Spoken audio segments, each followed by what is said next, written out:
Прашањето вистинско колку сме ние подготвени да ги презентираме тие содржини за кои што се залагаме, кои што вредносно ги носиме во себе, на кои што работиме, за кои што читаме, за кои истражуваме.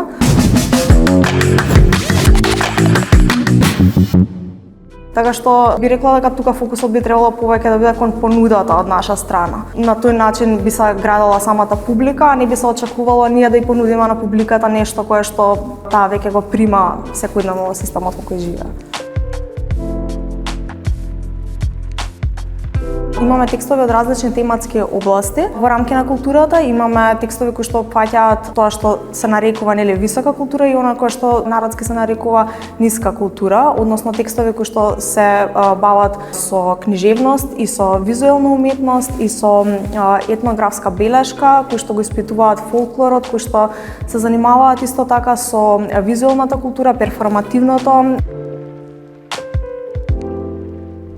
Текст кој што е од областа на етнографијата од професорката Инес Црвенковска-Ристовска. Зборува за една варијабилност на родовиот идентитет, ја испитува категоријата на ромите и маж и жена во општеството. Имаат една амбивалентна позиција на родово одредување и како маж и како жена, токму заради потребата на економски да се опстои, да се најде некаков пркос во општеството во кое што се живее.